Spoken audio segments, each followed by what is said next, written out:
Praise the Lord. Welcome to journey with Jesus. ప్రియులారా, ఈ వీడియోలో మనము ఓబద్య గ్రంథము యొక్క నేపథ్యాన్ని మనం తెలుసుకునే ప్రయత్నం చేద్దాం. మెయిన్ కంటెంట్లోకి వెళ్ళే ముందు Bible is true and real book అని ఖచ్చితంగా కామెంట్ చేయండి. అయితే ఇంతకు ముందే ఋతు గ్రంథము అలాగే ఫిలోమోను పత్రిక మీద బైబిల్ స్టడీ చేయటం జరిగింది. ఋతు గ్రంథము 5 వీడియోలుగా ఉంటుంది, 4 అధ్యాయాలు. ఫిలోమోను పత్రిక 1 వీడియోగా ఉంటుంది. వాటిని కూడా డిస్క్రిప్షన్లోను ఎండ్ టైటిల్స్లోను పైన ఇచ్చే ప్రయత్నం చేస్తాం. ఖచ్చితంగా మీరు కూడా మాతో పాటు ఆ వీడియోస్ చూసి బైబిల్ని నేర్చుకునే ప్రయత్నం చేయండి. ఇప్పుడైతే ఈ ఓబద్య గ్రంథము 2 వీడియోస్గా వస్తుంది. ఈరోజు మరి నేపథ్యము ఇంట్రడక్షన్ మీరు చూస్తారు. అలాగే రేపు ఉదయం 11 గంటలకు అందులో ఉన్న ఒక అధ్యాయము మీద బైబిల్ స్టడీని కూడా మీరు చూడబోతున్నారు. అయితే ప్రియులారా, ఇక విషయంలోనికి వెళ్తే ఓబద్య గ్రంథము పాత నిబంధన గ్రంథములోనే చాలా చిన్న గ్రంథము. అయితే ఇందులో ఒకటే అధ్యాయము, అందులో 21 వచనాలు ఉన్నట్టుగా మనం గమనిస్తాం. అయితే ఈ గ్రంథాన్ని మరి పేరుతో చెప్పబడిన ఓబద్య అనబడిన ఆ వ్యక్తి రాసినట్టుగా మనకి తెలుస్తుంది. అయితే ఈ ఓబద్య అంటే అర్థం ఏమిటి అంటే వర్షిపర్ ఆఫ్ లార్డ్ అని అర్థం. అంటే దేవుని ఆరాధకుడు అని అర్థం.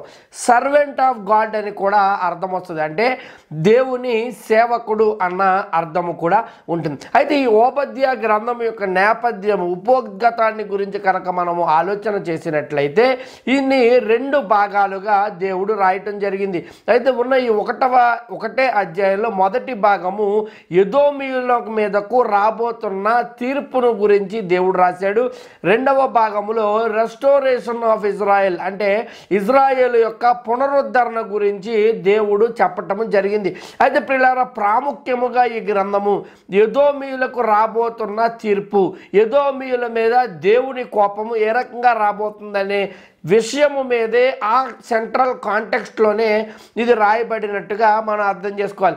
అయితే ఈ విషయాన్ని రాయటానికి దేవుడు ఓబేద్యానే ఎందుకు ఎన్నుకున్నాడు అంటే ఈ ఓబేద్య కూడా ఒక ఎదోమీయుడే అన్న విషయాన్ని జ్ఞాపకం చేసుకోవాలి. అయితే ప్రియులారా, ఎవరు ఈ ఓబేద్య అంటే మీరు యోబు గ్రంథము 2వ అధ్యాయము 11వ వచనము కనుక చూసినట్లయితే యోబు గారికి ఉన్న 3 స్నేహితుల గురించి రాయబడి ఉంది అక్కడ. అందులో ఒక స్నేహితుడి పేరు తేమానీయుడైన ఎలీఫజు అని మనం చూస్తాం. ఆ తేమానీయుడైన ఎలీఫజు ఒక ఎదోమీయుడు. అయితే ఈ ఎదోమా ఈ ఓబేద్య ఎవరైతే ఉన్నారో అక్కడ యోబు స్నేహితులలో ఒకడైన తేమానీయుడైన ఎలీఫజు అనే వ్యక్తి సంతతికి చెందినవాడు అనేది గుర్తుపెట్టుకోండి. అయితే ప్రియులారా, ఈ ఓబేద్య యొక్క కుటుంబ నేపథ్యం ఏమిటి, ఇతని భార్య పిల్లలు ఎవరు అంటే 2వ రాజుల గ్రంథము 4వ అధ్యాయము కనుక మనం చూసినట్లయితే అక్కడ ఒక స్త్రీ మనకి కనిపిస్తుంది. ఆమెను బైబిల్ ప్రవక్త శిష్యులలో ఒకని భార్య అని ఆమె గురించి ఉంది. ఆమెకు అప్పుల బెడద ఎక్కువైన కారణంగా అప్పుల వారు తన ఇంటికి వచ్చి ఇబ్బంది పెడుతున్న కారణంగా ప్రవక్త అయిన ఎలీషాను ఆమె ఆశ్రయించడం జరిగింది. అప్పుడు ఎలీషా, అమ్మ నీ దగ్గర ఏముంది అని అడిగినప్పుడు నా దగ్గర ఒక మట్టి కుండ తప్ప ఇంకేదీ లేదని ఈమె ప్రత్యుత్తరం ఇస్తుంది. అప్పుడు ఎలీషా ప్రార్థన చేసి చెప్పిన విషయం ఏమిటంటే నీ చుట్టుపక్కల ఉన్న వారి అందరి దగ్గరికి వెళ్ళు, నీకు ఎన్ని కుండలు ఎన్ని గిన్నెలు నీకు దొరుకుతాయో అన్నీ కూడా నువ్వు ఎరువు తెచ్చుకొని నీ ఇంట్లోకి వెళ్ళి గడ పెట్టుకుని ప్రార్థన చేసుకో అని చెప్పినప్పుడు ఆ రకంగా ఈ స్త్రీ చేసినప్పుడు ఆ గిన్నెలన్నీ కూడా నూనెతో దేవుడు ఆశ్చర్యకరంగా నింపాడని, ఆ నూనె అమ్మి ఆమె అప్పులు తీర్చుకుంది అని అక్కడ రాయబడి ఉంటుంది. ఆమె పేరైతే అక్కడ రాయబడలేదు, కానీ ప్రవక్తల శిష్యులలో ఒకని భార్య అని రాయబడి ఉంది. ఆమె ఈ యొక్క ఓబేద్య యొక్క భార్య. అక్కడ చెప్పబడిన పిల్లలే ఈ ఓబేద్య యొక్క పిల్లలుగా మనం అర్థం చేసుకోవాల్సిన అవసరం ఉంది. అయితే ప్రియులారా, గమనించండి, ఈ ఓబేద్య ప్రవక్త అయిన ఏలియా దగ్గర శిష్యుడుగా ఉన్న వ్యక్తులలో ఒక వ్యక్తి అన్న విషయాన్ని కూడా మనం గుర్తుపెట్టుకోవాలి. అలాగే రాజు అయిన ఆహాబు కోర్టులో ఒక ప్రాముఖ్యమైన ఆఫీసర్గా ఈ ఓబేద్య పనిచేశారు. అయితే ఈ యెజబెలు మరి యెహోవా యొక్క ప్రవక్తలను ఇష్టానుసారంగా చంపటము, సంహరించటము, వారిని వేటాడేటటువంటి పరిస్థితులలో ఈ ఓబేద్య 100 మంది దేవుని ప్రవక్తలను మరి ఈ యొక్క ఒక కొండ కింద దాచిపెట్టి ఆహాబు యొక్క భార్య అయిన ఆమెకు చిక్కకుండా, యెజబెలుకు చిక్కకుండా కాపాడినట్టుగా కూడా యూదుల టాల్మాడ్ గ్రంథాలు మనకి తెలియజేస్తూ ఉన్నాయి.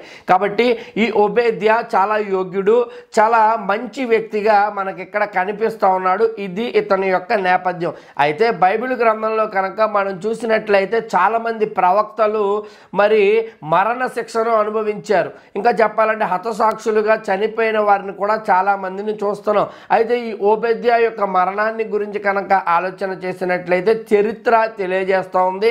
ఆయన తన ఇంటిలోనే ప్రశాంతంగా చనిపోయాడని, అతని మరణ దినము అలాగున జరిగినదనేది మనం చూస్తాం. అయితే ప్రియులారా గమనించండి, ముఖ్యముగా ఈ ఓబేద్యా గ్రంథములో ఉన్న సెంట్రల్ కాంటెక్స్ట్ ఏమిటి కనుక అని గమనించినట్లయితే ఎదోమీల మీదకు రాబోతున్న యెహోవా తీర్పును మరి పునరుద్ఘాటిస్తూ అనేక మార్లు ఈ గ్రంథము చెప్పబడింది, వ్రాయబడింది అనేది గమనించాలి.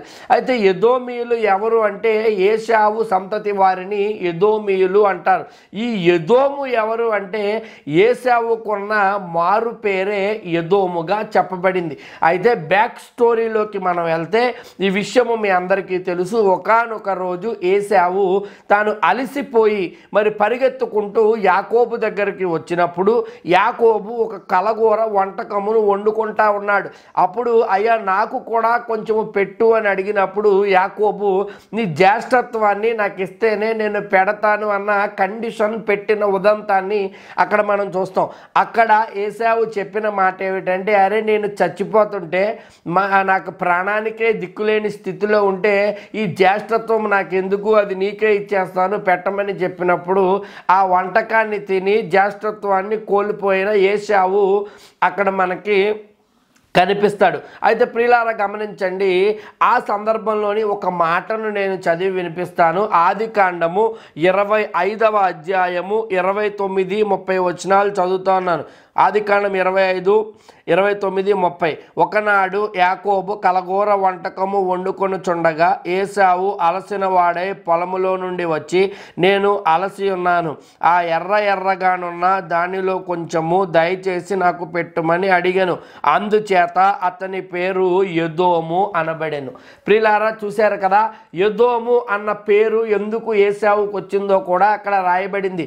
ఎదోము అంటే అర్థము ఎర్రని వాడని అర్థము. అయితే ఆ ఎర్రని వంటకమును కాంక్షించిన మరి విధానమును బట్టి ఈ యొక్క ఏశావు ఎదోము అన్న పేరుతో పిలువబడ్డాడు అన్న విషయాన్ని గమనించండి.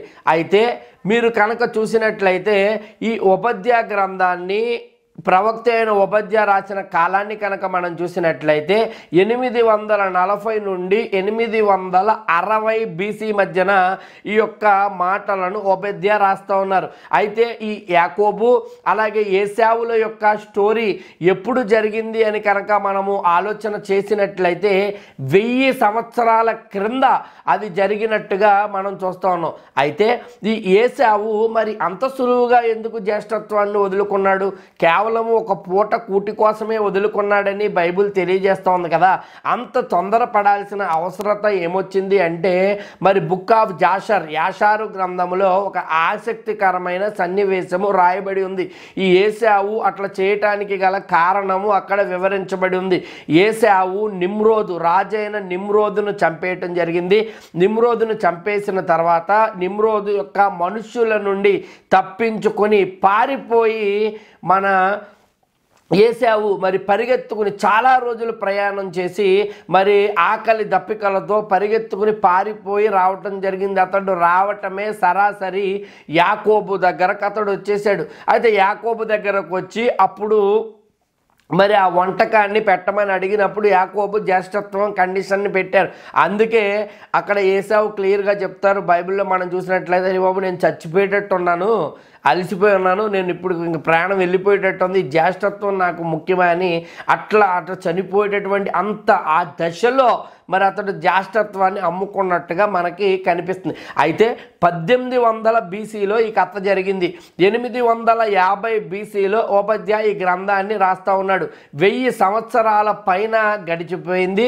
అక్కడ మొదలైన యాకోబు ఏశావుల కాన్ఫ్లిక్టు 1000 సంవత్సరాల తర్వాత కూడా వారి మధ్యన ఇంకా పగ ఉండటాన్ని మనం గమనిస్తూ ఉన్నాం. మనకు చెప్పుకున్నాం కదా, ఏశావు యొక్క సంతానము ఎదోమీలని, యాకోబు యొక్క సంతానము ఇజ్రాయేలీలని ప్రత్యేకంగా చెప్పన అవసరం లేదు. 1000 సంవత్సరాలు దాటిపోయినప్పటికీ కూడా వారి మధ్యన విభేదాలు ఏ రకంగా ఉన్నాయి అనేది మనం గమనించాలి. సహోదరులే అయినప్పటికీ, అన్నదమ్ములే అయినప్పటికీ వారి మధ్యన ఉన్న ఆ విభేదాలను, వైరుధ్యాలను మనం గుర్తించాలి. అయితే ఇక్కడ ఎదోము మీదకు రాబోతున్న తీర్పు గురించి దేవుడు ప్రకటించాడు కదా.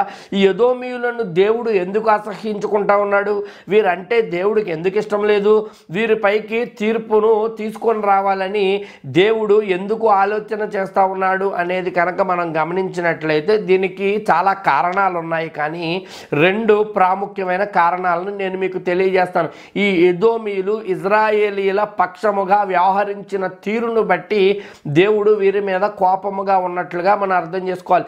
సంఖ్యాకాండము 20వ అధ్యాయము కనుక మనం చూసినట్లయితే ఇజ్రాయేలీలు మోషే నాయకత్వంలో ఐగుప్తు దేశాన్ని విడిచిపెట్టి కనాను దేశము వైపు వారు ప్రయాణం చేస్తూ ఉన్నారు. అయితే మ్యాప్ కనుక మీరు చూసినట్లయితే వారి మార్గము ఎదోము మరి దేశములో నుండి ఆ దేశాన్ని దాటుకొని, ఆ మార్గాన్ని దాటుకొని వారు కనానుకు వెళ్ళాల్సిన అవసరత ఏర్పడింది.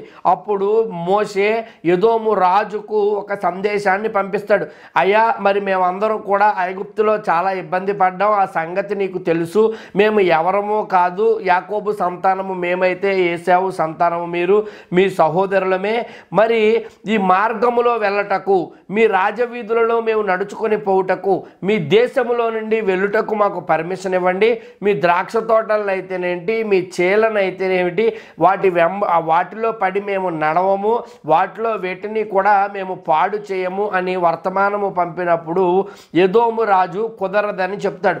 తర్వాత మోషే మరలా అడుగుతాడు, కనీసము నీటి బొట్టు కూడా మేము ముట్టుకోము, మా జంతువులైనా కానీ మా పిల్లలైనా కానీ వాటిని ఏదైనా చిన్న నీటి చుక్క నీ ప్రాంతంలో తాగితే దానికి వెల చెల్లిస్తాము అని మోషే రిక్వెస్ట్ చేసినప్పటికీ ఎదోము రాజు జనాల్ని వెంటబెట్టుకొని వీరి పైకొచ్చే ప్రయత్నము చేశాడు తప్ప దానికి ఒప్పుకోలేదు. సహోదరులే కదా, అన్నదమ్ములే కదా, అన్నదమ్ముల పిల్లలే కదా, అయినప్పటికీ కూడా కక్ష, కార్పణ్యాలు, ద్వేషము మరి విపరీతముగా ఇజ్రాయేలీల పైన నిండుకొనిన వారై కేవలము వారి రోడ్లమ్మడి పడి నడవటానికి కూడా ఎదోమీయులు అంగీకరించలేదు. అయితే దీనిని అత్యంత హేయమైన చర్యగా దేవుడు అభివర్ణిస్తున్న ఘట్టాన్ని ఇక్కడ మనం చూస్తూ ఉన్నాం. అయితే ప్రియులారా, ఎందుకు ఎదోమును దేవుడు ద్వేషిస్తూ ఉన్నాడు అంటే మొదటి కారణము చెప్పాను, మోషే కాలంలో జరిగిన సంఘటన. రెండవ కారణాన్ని కనుక మనము చూసినట్లయితే బబులోనీయులు ఇజ్రాయేలు దేశము పైన దాడి చేసి మరి వారి సంపదనంతటిని ఎత్తుకుపోయి వారిని బానిసలుగా తీసుకుపోయిన కాలములో, ఆ సందర్భంలో ఎదోము పండగ చేసుకుంది అని మనకి లేఖనాలు తెలియజేస్తూ ఉన్నాయి. ఎదోమీయులు ఆనందపడ్డారట, గేలి చేశారట, సంతోషపడ్డారట, పండగ చేసుకున్నారట. మరి తమ సహోదరులు మరి కష్టం వచ్చినప్పుడు, వారు ఇతర రాజుల చేత చీల్చబడుతున్నప్పుడు వీరు పండగ చేసుకోవటము దేవుడికి నచ్చలేదు. అంత మాత్రమే కాక బబులోనీయులకు వీరు సహకరించారు.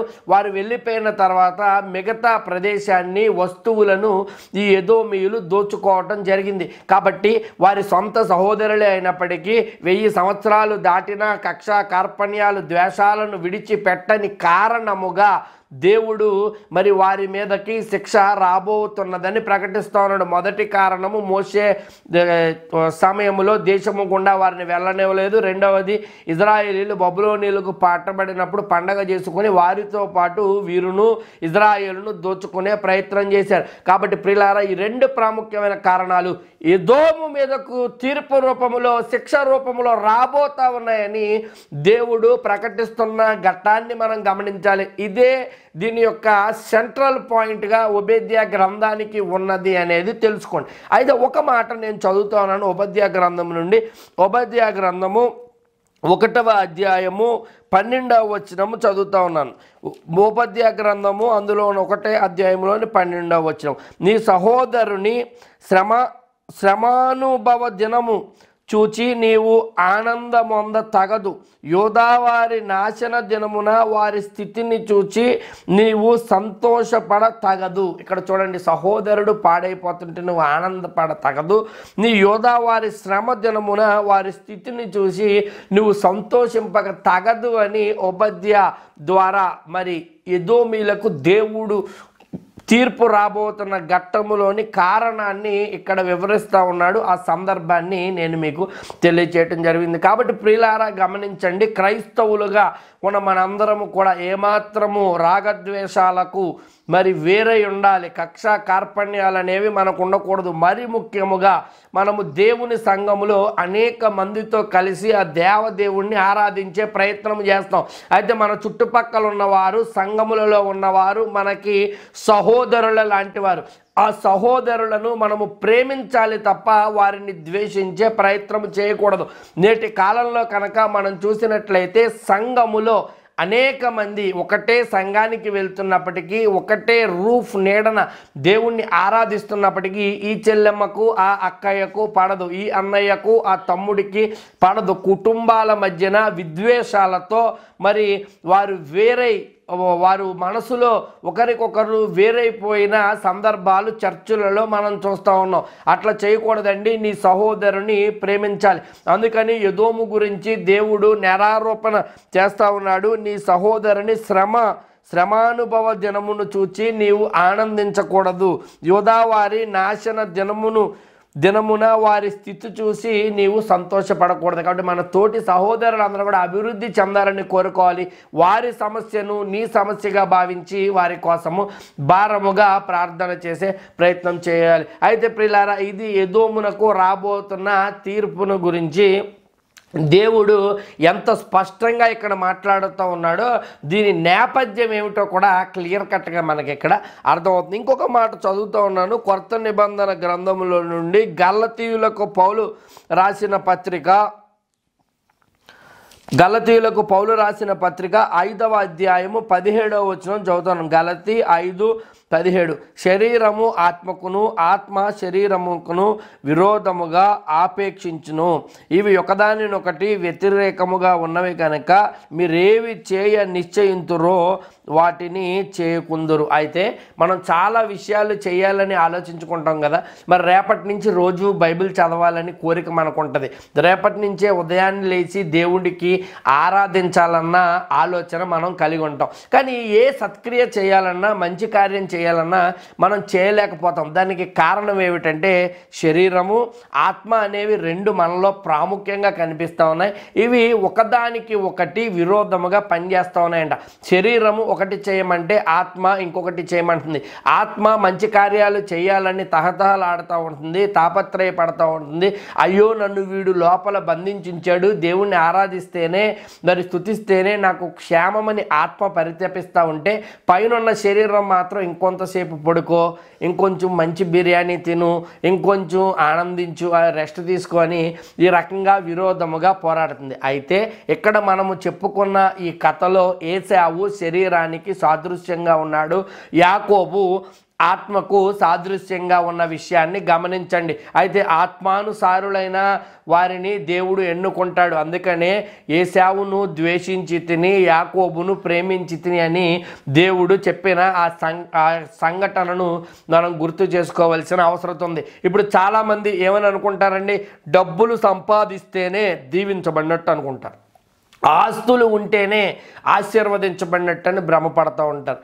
అయితే మన దేశంలో అందరికంటే ఎక్కువ ఆస్తిపరులు అంబానీ, అదానీలు. వారు దేవుణ్ణి ఎరిగిన వారా అంటే ఎరిగిన వారు కాదు. మరి మనకంటే వారు దీవించబడిన వారంటే ఖచ్చితంగా కాదు. అయితే ధనము, ఆస్తిపాస్తులు అనేవి దీవెనలో, ఆశీర్వాదంలో ఖచ్చితంగా ఒక భాగమే అయినప్పటికీ అదే ఆశీర్వాదం కాదు. ఎందుకంటే ప్రియులారా, కథను మీరు గమనించండి, నేపథ్యాన్ని మీరు చూడండి. యాకోబు ఎలాగైతే దీవించబడ్డాడో ఏశావు కూడా అలాగే అంతకంటే దీవించబడినట్టుగానే మరి బైబిల్ గ్రంథంలో మనకి కనిపిస్తుంది. మరి యాకోబు ఏశావునకు భయపడి కొన్ని బహుమానాలను తనకంటే ముందు ఏశావునకు పంపించినప్పుడు మరి కొన్ని ఉచితముగా కొన్ని పశువులనైతేనేమిటి ఆస్తినైతేనేమిటి ఏశావుకి ఇవ్వజూచినప్పుడు ఏశావు ఏం మాట చెప్తా ఉన్నాడు బైబిల్లో?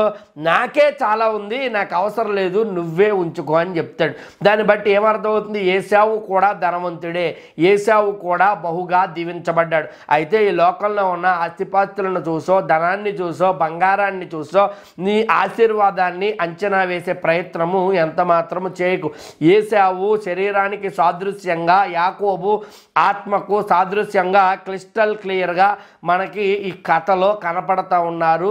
అయితే ఏశావు కూడా దీవించబడినట్టుగానే మనం చూస్తూ ఉన్నాం అన్న విషయాన్ని గమనించండి. కాబట్టి ప్రియ శ్రోతలారా, శరీరానికి ఆత్మకు మధ్యనున్న ఈ సంబంధాన్ని, ఈ వ్యతిరేకతను కూడా గుర్తించే ప్రయత్నం చేయండి. కాబట్టి ఆత్మానుసారులుగా ఉండాలి మనం. అబ్రహాము వలె మరి ఎంత ఆస్తున్నప్పటికీ, ఎంత గొప్ప పలుకుబడి ఉన్నప్పటికీ కూడా వాటిని కాంక్షించకుండా అబ్రహాము పునాదులు కలిగిన దేవుని పట్టణం కొరకు ఎదురు చూచుచుండెను అన్న చందముగా మన భక్తి జీవితాలను మరి ముందుకు తీసుకొని వెళ్ళాల్సిన అవసరం ఉంది. అయితే ఈ ఓబద్య గ్రంథము యొక్క ఉపోద్ఘతాన్ని మీరు విన్నారు. దీని యొక్క సెంట్రల్ ఐడియా సగము భాగము కంటే ఎక్కువ ఎదోము మీదకు రాబోతున్న శిక్షను గురించి రాయబడి ఉంది. తర్వాత ఇజ్రాయేలు యొక్క పునరుద్ధరణ గురించి కూడా రాయబడి ఉండటాన్ని మీరు గమనించారు. కాబట్టి ఇది మొత్తము నేపథ్యము మీకు అర్థమైతేనే చదవబోయే వచనాల వెనక ఉన్న ఆంతర్యాన్ని కూడా మీరు అర్థం చేసుకుంటారు అన్న ఉద్దేశముతో ముందు ఉపోద్ఘతాన్ని మీకు తెలియజేయడం జరిగింది. అక్షరాన్ని మనం ఎప్పుడు బైబిల్లో చూడకూడదు. అక్షరము వెనకున్న ఆత్మను చూచుటకు మన నేత్రాలను తెరువునట్లుగా దేవుడు మనకు సహాయము చేయనట్లుగా ప్రార్థించాలి. అప్పటి అసలు ఓబద్య అంటే ఎవరు, అతని నేపథ్యం ఏమిటి, దేవుడు ఈ గ్రంథాన్ని రాయించటము వెనకాలన్న చరిత్ర, కాంటెక్స్ట్ మీకు సవివరంగా అర్థమైందని నేను నమ్ముతా ఉన్నాను. ఖచ్చితంగా మీ సూచనలు కామెంట్స్ రూపంలో చెప్పే ప్రయత్నం చేయండి. అయితే ప్రియులారా, రేపు ఉదయం 11 గంటలకు మరి ఉన్న 21 వచనాలు ఒక్కటొకటి కూడా డీటెయిల్డ్గా బైబిల్ స్టడీ ఇదే ఓబద్య గ్రంథంలో చేసే ప్రయత్నం చేద్దాం. మీరు మిస్ కాకండి. ఇంతకుముందు మరి చేసిన రూతు గ్రంథము అలాగే ఫిలోమోను పత్రికల యొక్క బైబిల్ స్టడీని కూడా చేసే ప్రయత్నము చేయండి. విషయాలు మీకు బాగుగా అవగతమైనవి అనేది నా యొక్క నమ్మకము. మరి ఈ వీడియో మీకు నచ్చిందని నమ్ముతా ఉన్నది. లైక్ చేయండి, షేర్ చేయండి, మీలోని సూచనలు కామెంట్స్ రూపంలో చెప్పే ప్రయత్నం చేయండి. మానక ఈ పరిచర్య కోసం ప్రార్థించండి. దేవుడు మన దేశంను దీవించునుగాక. ఆమెన్.